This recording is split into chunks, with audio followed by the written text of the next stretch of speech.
olhando para 25, a gente vê muitos questionamentos sobre, pô, a economia está bem, né? Você citou aí os dados, esse é um questionamento recorrente, né? Onde que está essa crise, né? Estamos aí superando as expectativas do mercado a cada ano, desemprego, e muitas pessoas não conseguem enxergar que a foto é boa, mas o filme parece ser bem ruim, né? E a gente sabe onde é que esse filme termina. Para 2025, enquanto investidor, o que o investidor tem que estar de olho aí, que você acha que vai traçar um cenário, né? Um cenário 25 melhorzinho, o que o governo, para onde que ele caminha, e um 2025, colocando o plano real em xeque, que aí é a questão de inflação. Como que você olha esses dois cenários? O que você acha que fica de olho nisso daqui? Se o governo sinalizar isso daqui não vai indicar que a gente está indo para uma rota mesmo perigosa, mas se o governo der algumas sinalizações naquele outro sentido, pode ser que a gente tenha um 25 um pouco mais calmo. Acho que tudo, assim, na minha cabeça, como vai ser 25, você tem uma combinação de dois ou três fatores que são relevantes.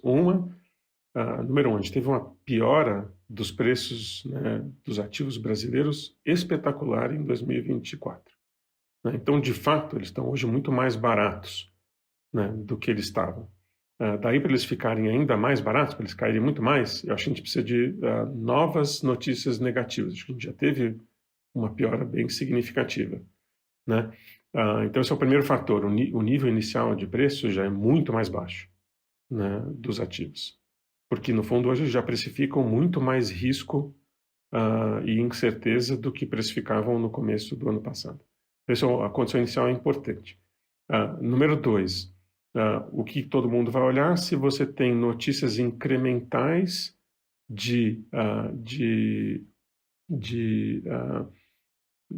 solidez fiscal ou de desarranjo fiscal, tá certo? Se a gente chegar daqui para frente e passou essa medida no Congresso, a PEC foi promulgada aí na semana passada, né? Vai ter tem o veto do presidente hoje na questão do BPC, se a gente vai tomar mais medidas nesse sentido ou se a gente vai começar a fazer o contrário, que então daqui para frente eu vou começar a capitalizar aqueles fundos que estão fora do orçamento para poder fazer parafiscal, que é o que a gente está fazendo agora também, que vou fazer na semana passada com a MP lá que deu crédito extraordinário para o Rio Grande do Sul.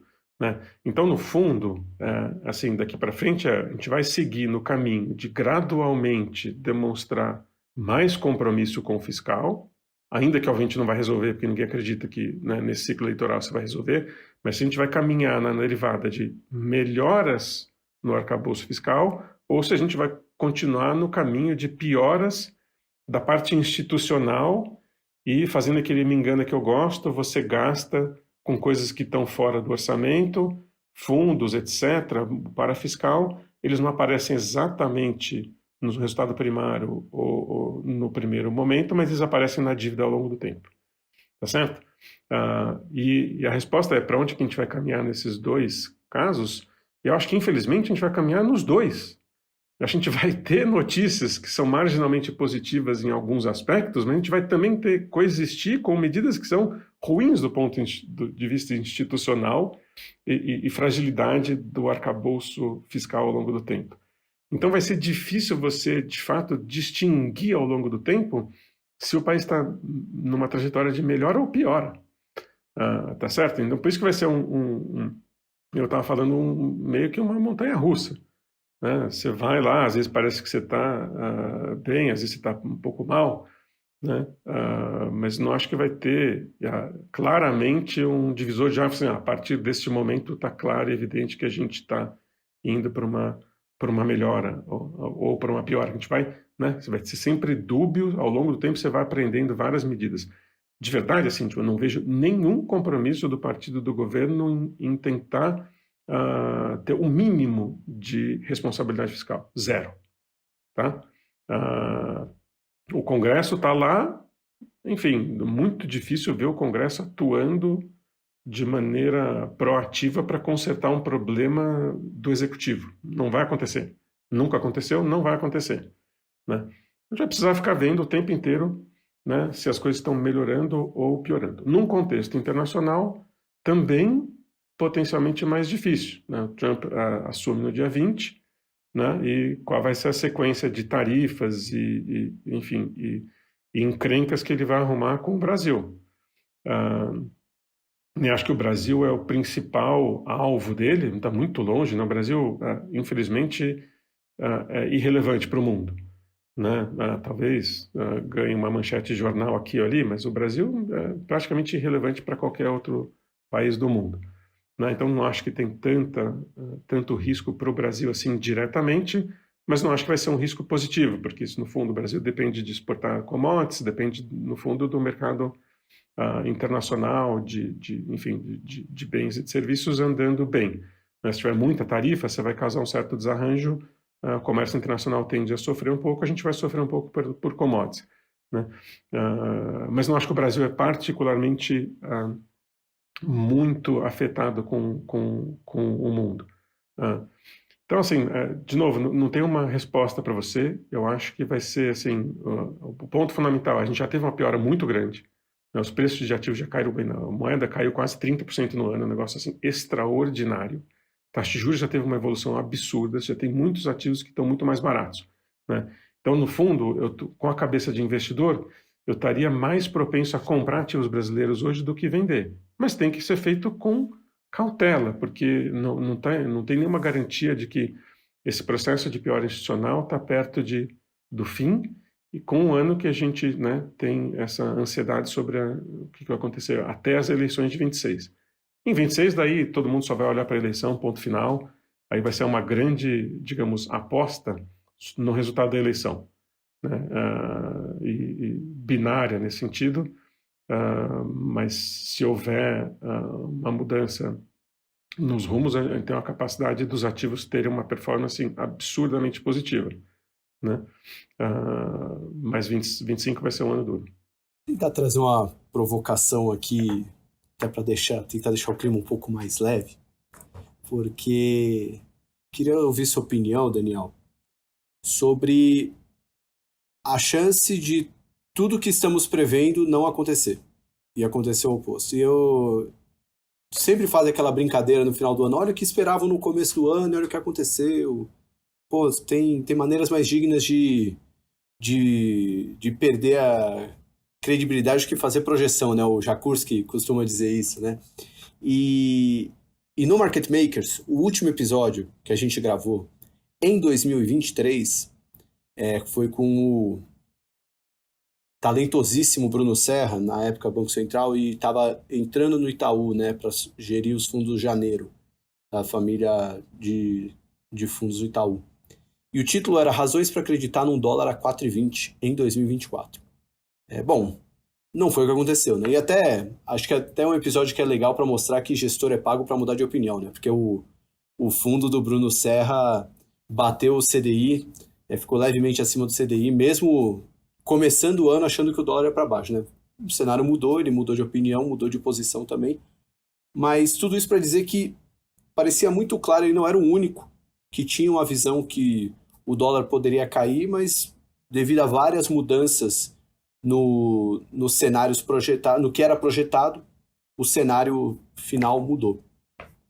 A gente corre esse risco de estar sendo pessimista demais nesse momento, tendo em vista a assimetria, né? Pega qualquer dado do mercado que a gente acompanha aqui diariamente, mas pega fluxo de montante de dinheiro que saiu dos fundos de ações e multimercados, alocação dos fundos de pensão em bolsa, IPOs, follow-ons, quantidade de dinheiro que está buscando renda fixa, né? A gente chegou já a uma conta até de quase 1 tri de estoque das letrinhas lá, CRI, CRA, LCI, LCA. Queria ouvir sua opinião, mais como um economista que olha muito para o que vai acontecer e se a gente corre o risco aí de estar errado ou, né, alguma coisa diferente acontecer, ou se nesse momento, dada todas as condições e sinalizações do governo e até falta de compreensão dos problemas, esse risco é baixíssimo. Eu não diria baixíssimo não, tá? Assim, é muito bom você ter essa perspectiva assim, de humildade, assim, a quantidade de coisas que a gente prevê que dá errado é extraordinária, né? Então, no fundo, é sempre assim, só a capacidade de entender por que a sua previsão não está se concretizando e tentar mudar de opinião ou tentar pensar nas repercussões ao longo do tempo antes delas terem repercussões muito importantes de mercado, né? Sobre a moeda em particular, em períodos de normalidade, digamos que você não tem nenhum aumento dramático de probabilidade de calote, default, etc., tá certo? O mercado de moedas ele é dominado pelo dólar, tá certo? O real são duas partes envolvidas, a economia brasileira versus a economia americana, né? O real contra o dólar. Eu diria que 95% da variação do real ele é determinado pelo dólar. Tá? Ele não tem muito pouco que o Brasil possa fazer individualmente para mudar o quanto vale o dólar no mundo, né? E você consegue ver isso claramente ao longo do tempo, olhando as métricas, por exemplo, que o Fed divulga, daquele índice de câmbio real ampliado, com, né, o dólar contra todos os parceiros do dólar, né? E desde os anos 70, quando o indicador começou a ser divulgado, você tem basicamente 3 ciclos de dólar forte, né? No final dos anos 70, você tem lá no final dos anos 99, 2000, né? 2002, na verdade, é o auge do dólar, e agora de novo, né? 22 a 24 é o período em que o dólar está mais forte da sua história. Então a gente está assim, do ponto de vista do dólar, se você pensar que a moeda é uma relação entre economias que tende, ao longo do tempo, a reverter a média, né? Eu diria que o dólar está aí uns 10 a 15% mais valorizado do que a sua média, tá certo? Então, o dólar, que é ultra caro, né? E eu estou falando, o dólar não é o dólar real, tá? Você pega o dólar contra o iene a 150, você pega contra o euro quase na paridade, contra, né, a libra esterlina em 1,20 alguma coisa. O dólar está extremamente caro, né? Então, você pensar, putz, daqui para frente, se eu acreditar que o dólar tem uma certa convergência à média ao longo do tempo, né, eu acharia que o dólar, o caminho natural dele ao longo do tempo é de convergir para a média, né? Isso pode demorar algum tempo a mais ou a menos. Eu tenho essa opinião faz bastante tempo, tá? Não é de agora. Em 2024, em particular, a gente somou 2 coisas. A eleição do Trump deu uma força do dólar, né, no segundo semestre adicional, né? E a gente entrou nos nossos problemas, né, auto-infligidos aqui de fiscal, né? E isso levou a essa piora dramática que a gente teve do real, né?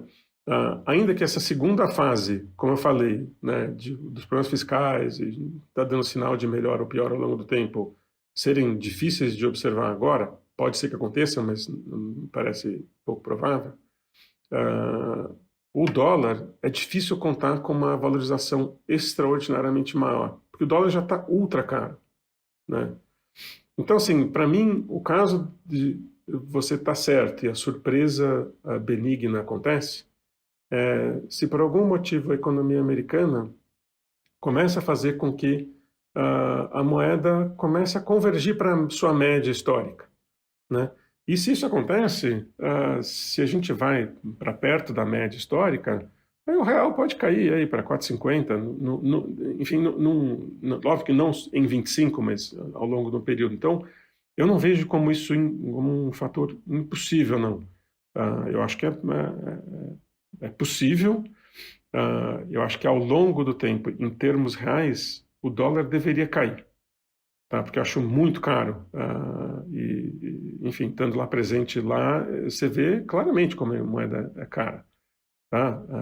Então, enfim, eu esperaria que a gente tivesse ao longo do tempo uma convergência do dólar para a média, o que significa que todos os países deveriam se valorizar um pouco contra o dólar. Mas, francamente, está difícil de ver. A economia americana é uma máquina de crescimento.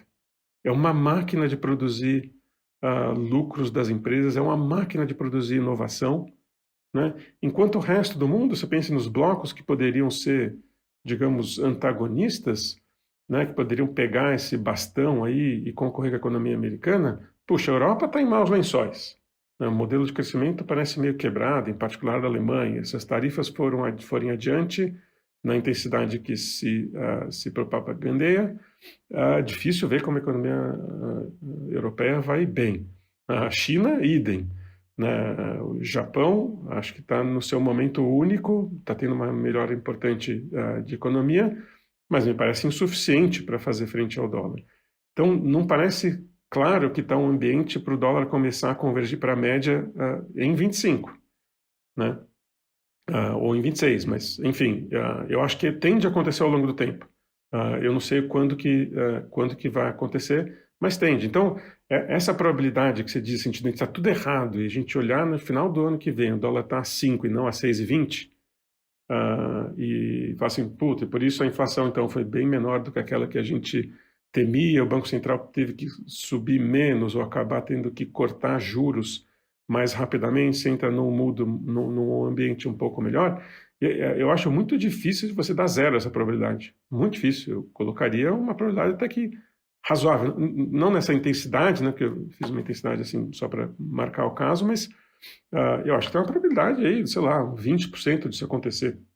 Né, de algum cenário de maior calmaria, se o nível de preço já andou tanto que você desprecifica um pouco do risco e as coisas tendem, né, o Banco Central caminhando né, na linha da autonomia e fazendo o que é certo de subjuros, tentar conter a demanda, a gente pode entrar numa certa normalidade, um pouco mais normalidade e as coisas caminharem melhor. Né? Então, eu acho difícil marcar que certamente a gente vai piorar daqui. Né? Como eu falei assim, tipo, eu estou marginalmente mais animado com os preços, porque caminharam na outra direção. Né? Eu acho que a dificuldade de todas as pessoas envolvidas no mercado que tomam decisões de alocação é que usualmente os preços refletem, tem uma certa uma correlação entre o estado de humor das pessoas e os preços do mercado, né? Então você está tipo deprimido porque suas ações só caem, né? Porque você estava comprado no real, ele desvalorizou, você estava aplicado em juro, sei lá, real ou pré, e o juro subiu para caramba, você perdeu dinheiro, você fica muito menos convicto de que a sua tese vai dar certo, você fala assim, quer saber, eu vou zerar tudo isso no pior momento. Então sempre você tem aquela história de você zera as coisas, ou é estopado no pior momento, quando na verdade aquele é o melhor momento de compra. Né? Era só a questão de, putz, me deu uma oportunidade incrível de aplicar a pré a 16, né? Ou o FRA do final do ano de 25 a 17,5, que é um negócio assim extraordinariamente alto, mas eu não fiz porque eu estava num estado de pânico tão grande, não aproveitei da oportunidade. Então eu estou mais no sentido de tentar aproveitar a oportunidade, mas vou devagar porque tem muita incerteza e tem muito risco. Né? Então, enfim, eu concordo com você, tem uma chance não desprezível de a gente ver o lado mais bonito da moeda. Deixa eu trazer só, não sei se o Josu tem mais alguma pergunta, mas 2 considerações sobre isso, Daniel. A primeira, que acho que diferente dos outros ciclos de crise, talvez esse tenha um agravante, e até foi citado pelo Roberto Campos Neto na coletiva o ritual, né, de passagem de bastão para o Galípolo. E ele falou sobre o aumento significativo das plataformas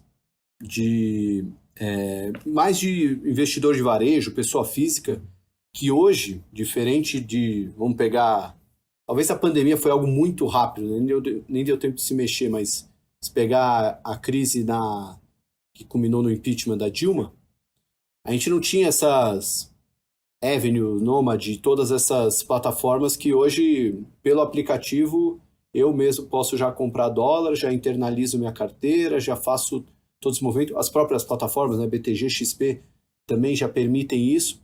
Então, hoje, você tem até uma facilidade maior para um público maior de investidores que, se pegar nos últimos 10 anos, né, só olhar que o número de CPFs na Bolsa aumentou em 10 vezes nos últimos 10 anos.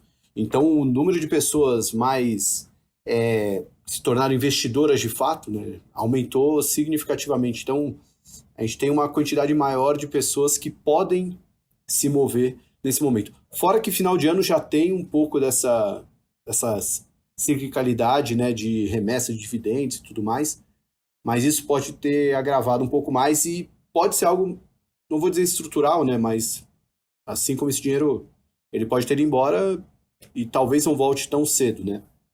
Acho que é um ponto importante. E outro ponto, eu acho que isso eu sinto nas minhas conversas com muitos gestores, que tem aquela frase do é melhor um fim horroroso do que um horror sem fim, que acho que explica muito do que a gente está vendo hoje na indústria de investimentos, né? Porque, querendo ou não, finalizando 2024, já é o terceiro ano de uma bolsa medíocre, CDI alto e cada vez mais alto, fundos tomando resgate, diminuindo equipes, vendo. Então, o próprio tomador de decisão, que sabe da oportunidade que pode ter à frente, acaba até sendo um pouco contaminado por esse ambiente ruim no próprio negócio dele, né? Porque antes de ser investidor, todo dono de gestora também é empresário, também é gestor de pessoas, gestor de negócios.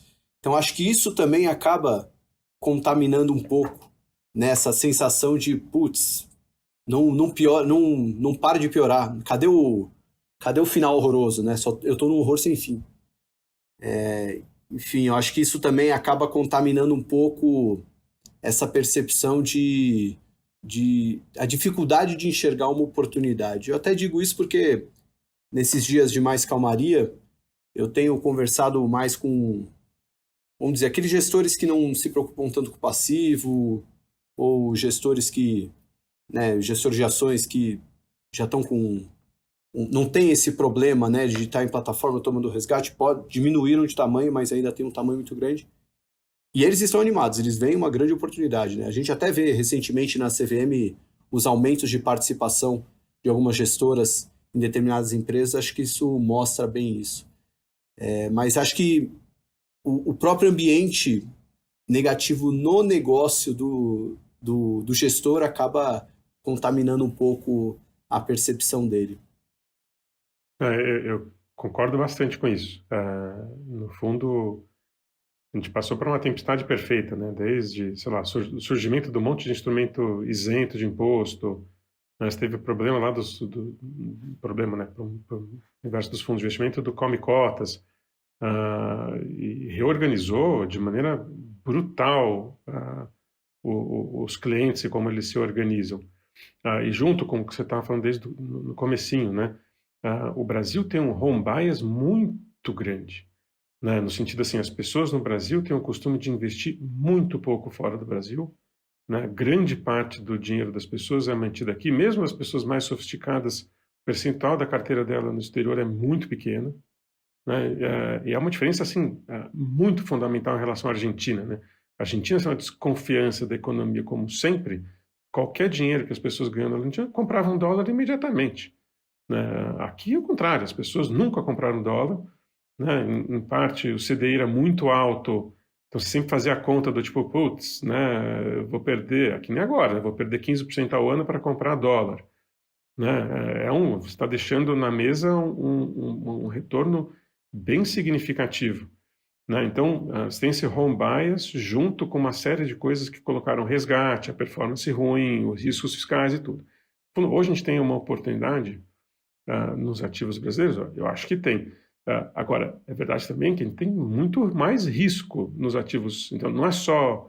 É uma questão assim, tipo, se você está pensando só na questão de quanto eles estão baratos, né, você pode ser levado a acreditar que tem uma oportunidade única, que nunca mais vai voltar, né, para frente. Agora, se você for olhar assim, tipo, deixa eu ver quanto caíram os ativos em relação a quanto aumentou o risco, né? Eu acho que a gente está começando a ter uma oportunidade, mas eu não diria que é assim, a última bolacha do pacote, sabe? Não é a última Coca-Cola antes do deserto. Eu acho que você tem bem mais risco, você tem preços mais convidativos, mas com muito mais risco. Então, se condicionar ao risco não aumentar, ou se ele até se reduzir ao longo do tempo, acho que tem um valor para ser extraído sim. Agora, o segundo ponto, né, você tem não só as plataformas, né, você tem as criptos, né? Se você olhar pelo boletim do Banco Central, a quantidade de dinheiro que tem saído para cripto é um negócio assim extraordinária, né? E, enfim, todo mundo acha que cripto só sobe, né? Um dia vão descobrir que não é bem assim, mas é um volume também de dinheiro muito grande. E por fim, o terceiro ponto nessa questão toda, assim, a gente ainda tem um home bias muito grande, está começando a abrir as plataformas internacionais para os clientes brasileiros, mas eu acho que ainda falta uma maneira estratégica de olhar investidor, o seu investimento e a sua carteira ao longo do tempo, né? Como eu enxergo isso, né? O Brasil, claramente, ao longo dos últimos 15 anos, você não foi remunerado adequadamente para correr o risco de equities. Tá certo? Basta você olhar qual foi o seu retorno extraordinário em equities em relação ao seu benchmark, né? Ver qualquer tipo de Sharpe, equity risk premium é um horror. Tá certo? No Brasil, onde você é bem remunerado? Para correr o risco de renda fixa. Aí que tem muito mais prêmio, tem prêmio, o risco é positivo. Então, historicamente, você é muito mais bem remunerado para correr risco de renda fixa no Brasil do que de equities, certo? Olha para o exterior, olha para o S&P, por exemplo, você ao longo do tempo é extremamente bem remunerado para correr o risco de equities, né? O equity risk premium é sempre positivo e o S&P ele sempre anda mais do que seu equity risk premium, por incrível que pareça, né? Pelo menos foi a verdade dos últimos 15 anos, certo? Não sei se agora parece estar caro, mas é uma sociedade em que toda a organização da sociedade ela gira no entorno de gerar valor, de gerar inovação, de crescimento de lucro e aparecimento de negócios e serviços que não existiam antes. A Nvidia hoje, o valor que ela tem, há 5 anos atrás, ela era praticamente inexistente, né, entre aspas, mas é um negócio que virou gigante do ponto de vista de geração de valor, lucro, receita, que há 5 anos não existia. Enquanto no Brasil você olha quais são as maiores 10 empresas do Ibovespa desde 1950. São as mesmas. Nos Estados Unidos nenhuma se repete quase em cada década. Talvez uma década ou outra se repita, mas é uma renovação constante com lucros constantes. Então acho que assim, a alocação estratégica que as pessoas deveriam ter era correr risco de equities nos Estados Unidos e correr risco de renda fixa no Brasil, né? E acho que a gente ainda está no estágio bem inicial desse tipo de visão estratégica de onde é que eu quero ter equities. Então, assim, o Brasil está oferecendo uma oportunidade agora que os preços caíram bastante, é verdade, o S&P está caro, tudo isso é verdade. Então, pode ser que a gente tenha aí uma melhora nesse sentido no curto prazo, mas estrategicamente, eu acho que o que vai gerar um retorno consistente com um risco menor é uma alocação de ações nos Estados Unidos com uma alocação de renda fixa no Brasil e outros emergentes que têm um prêmio relevante, né? Se esse corte foi bom, esse outro corte aqui vai ser melhor ainda. Clica aqui ou então clica nesse vídeo para ver o episódio completo desse corte.